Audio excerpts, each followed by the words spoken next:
We got the Ferenzi case. Joseph Ferenzi kidnapped 3 girls, tortured them for a month. I'm looking at the discovery right now. The guy's an animal. Inadmissible. Well, Inadmissible was actually first. Inadmissible was called Bad Blood, but Katy Perry and some other little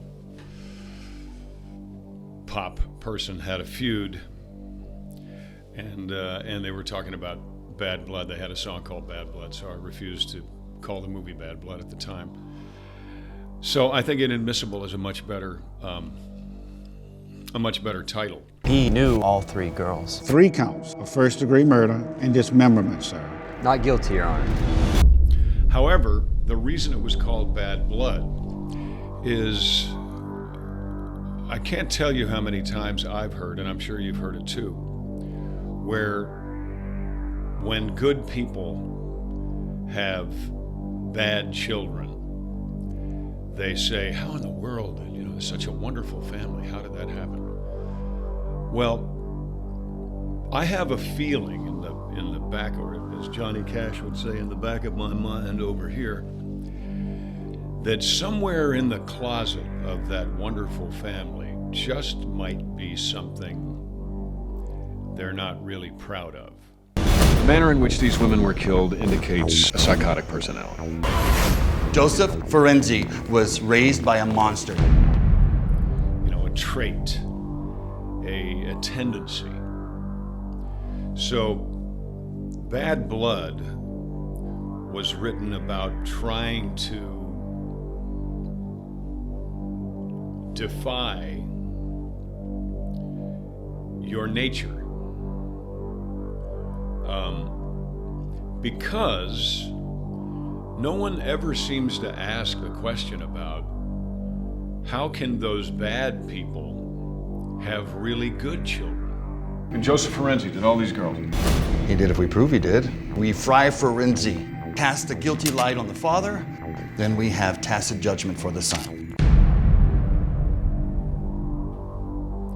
So it stands to reason that if you are aware that there is a tendency or a habitual behavior in your family, and you are leaning toward taking that on yourself, that you would want, if it's a bad thing, and I don't mean, movies aren't about 4 and 6. Movies are about 1 and 10, with 5 being the middle. That little scratch killed her.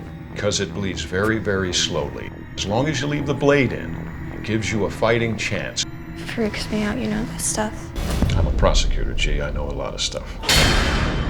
So, in Bad Blood, it's about trying to expunge your horrific tendencies. You can't do this. This isn't legal. Anything that happens in here is inadmissible.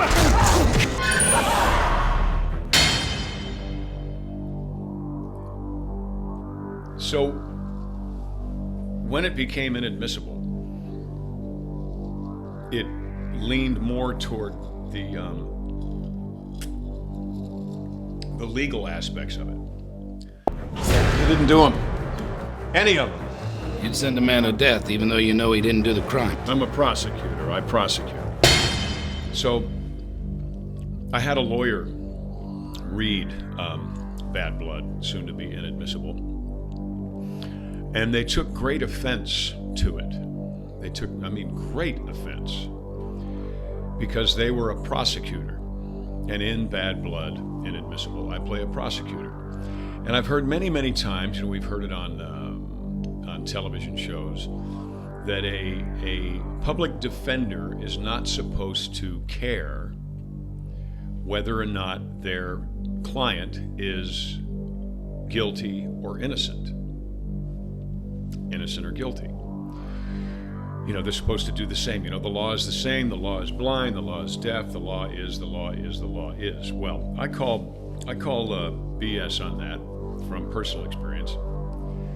But also, it occurred to me that if a defender is not supposed to care whether or not their client is guilty or innocent, then a prosecutor probably also doesn't care whether their client is guilty or innocent. Joseph Anthony Ferenzi, you have been found guilty. I hereby sentence you to death by lethal injection. So, what if you combine those two conundrums and said, this prosecutor, who is not supposed to care whether his client is guilty or innocent, also has a tendency toward the sadistic. Would that make him a better prosecutor or a worse prosecutor? You take something from me, pal.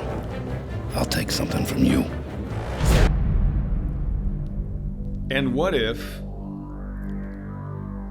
during what will probably wind up being the most important case of his career, and I play this guy, and I wrote this guy, what if at the same time he were trying to discourage his daughter, teenage daughter, from wanting to be like him? Dad, I didn't pull it out, Dad. Where are you? Behind the library. You listen to me, baby. You stay calm. And whatever you do, don't touch the knife. What if he were prosecuting someone who did terrible things to children about the same age as his daughter? What would that movie be like? Like they say, counselor, what doesn't kill you Makes you strong. So Inadmissible it's a very dark road. There is some fun in it. There's some comedy in it. But by and large, Inadmissible skews more along the lines of Murder in the First, more along the lines of any number of those really wonderful yet disturbing crime dramas you've seen in your lifetime. Let's go inside. Sorry. Not really something you would expect to have come out of my head. And truth be known, not something I really expected to come out of my head. As I was writing it, I was surprised and sometimes shocked at what was coming out. But when we made the movie, I worked out like crazy, like a madman. I wanted to be, and I was. What they also say is that which eventually does kill you. 1, 2.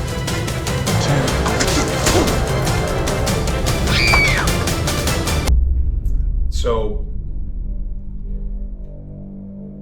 I'm not going to say sit back and enjoy Inadmissible, because Inadmissible is fairly uncomfortable.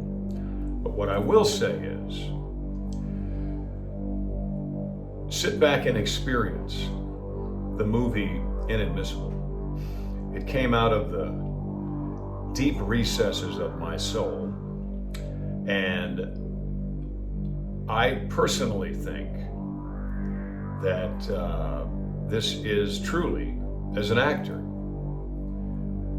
and maybe as a director, the best work I've ever done.